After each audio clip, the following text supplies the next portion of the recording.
लोक जनशक्ती पक्षाचे राष्ट्रीय अध्यक्ष चिरागजी पासवान साहेब यांनी महाराष्ट्राच्या अध्यक्षपदी निवड केल्यानंतर संपूर्ण महाराष्ट्राचा दौरा मी माझ्याबरोबर असणारे माझे सोबती प्राध्यापक अशोक गायकवाड असतील, राहुल चव्हाणजी असतील, त्याचबरोबर राजेश छाजेड असतील, हे सगळी मंडळी आम्ही आता महाराष्ट्रामध्ये फिरत आहोत. संघटनेमध्ये मधल्या कालावधीमध्ये थोडासा शांतता झालेली होती, ती पुन्हा एकदा उत्तेजित करण्याचं काम पक्ष संघटनेच्या माध्यमातून आम्ही उभा करत आहोत. पक्षाला बळकटी निर्माण व्हावी यासाठी प्रत्येक विभागवार बैठका घेण्याचं काम आम्ही चालू केलेलं आहे. बैठका घेऊन त्या ठिकाणी ज्या ठिकाणी आमचे जिल्हाध्यक्ष होते, ज्या ठिकाणी जिल्हाध्यक्ष काम करत नव्हते, त्या ठिकाणी नव्यानं जिल्हाध्यक्ष देऊन ज्या ठिकाणी जिल्हाध्यक्ष चांगल्या पद्धतीनं काम करतात त्या जिल्हाध्यक्षांना बळ देण्याचं काम आम्ही स्वतः ह्या मोहिमेतून करत आहोत.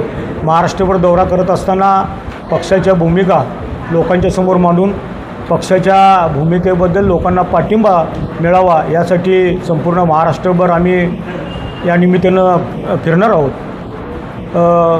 खरं म्हणजे आम्ही महाराष्ट्रामध्ये NDA सोबत आहोत. NDA सोबत शिवसेना असेल, एकनाथ शिंदेंची, त्याचबरोबर अजितदादांची राष्ट्रवादी असेल, या सर्वांच्या बरोबर आम्ही NDA सोबत राहून येत्या महापालिकेच्या ज्या निवडणुका असतील, ग्रामपंचायतीच्या निवडणुका असतील, पंचायत समितीच्या निवडणुका असतील, जिल्हा परिषदच्या निवडणुका असतील, या निवडणुका लढवण्याचं काम करणार आहोत. खरं म्हणजे NDAनं आमची ज्या ठिकाणी ताकद आहे, ज्या ठिकाणी म्हणण्यापेक्षा महाराष्ट्रामध्ये आमच्या सर्वच ठिकाणी ताकद आहे, त्या ठिकाणी आम्ही ज्यावेळी मागणी करू त्या ठिकाणी ज्या ठिकाणी आमचं स्थान अत्यंत चांगल्या पद्धतीचं आहे, त्यांना जिथं ज्या ठिकाणी त्यांचे उमेदवार आमच्या उमेदवारांना पडू शकतात किंवा पराभव होऊ शकतो असं वाटतं, त्या ठिकाणी आमच्या उमेदवारांना त्यांनी उमेदवारी दिली पाहिजे आणि आमच्या उमेदवारांना निवडून आणण्याचं काम त्यांनी आणि आम्ही, त्यांची उमेदवार निवडून आणण्याचं काम आम्ही आणि आमची उमेदवार त्यांनी निवडून आणण्याचं काम त्यांनी केलं पाहिजे. तरच ती खरी आपली युती आहे असं होईल, नाहीतर विश्वासघात केल्यासारखं NDAनं होईल.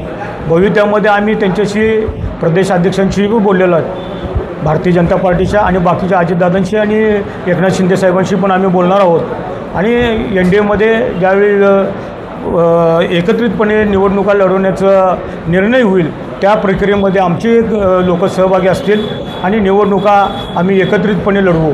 जर भविष्यामध्ये एकत्रितपणे निवडणूक लढवत असतानासुद्धा काही अडचणी निर्माण झाल्या आणि त्यातनं जर आम्हाला सीटा नाही सोडण्यात आल्या तर आम्ही आमच्या स्वबळावर निर्णय घेऊ. लढवायचा किंवा न लढवण्याचा निर्णय भविष्यामध्ये आम्ही घेणार आहोत. पक्षवाढीसाठी आम्ही सर्वत्र फिरत आहोत. धुळ्यासाठी मगाशी आप्पा साळवे साहेबांनी, जिल्हाध्यक्ष आहेत आमचे, त्यांनी सांगितलं की कोल्हापूर, धुळे, सांगली, कोल्हापूर ज्या पद्धतीनं ट्रेन आहेत त्या पद्धतीनं पुणे, धुळे अशा केंद्र शासनानं रेल्वे धुळ्यासाठी द्याव्यात. धुळ्याकरता फूड प्रोसेसिंगसाठी जे योजना असतील त्या योजना या माध्यमातून आप्पा आणि आमचे जे कार्यकर्ते आहेत ते उभा करतील आणि इथे असलेल्या जनतेला एक उद्योग निर्माण करण्याचं काम भविष्यामध्ये ते करतील.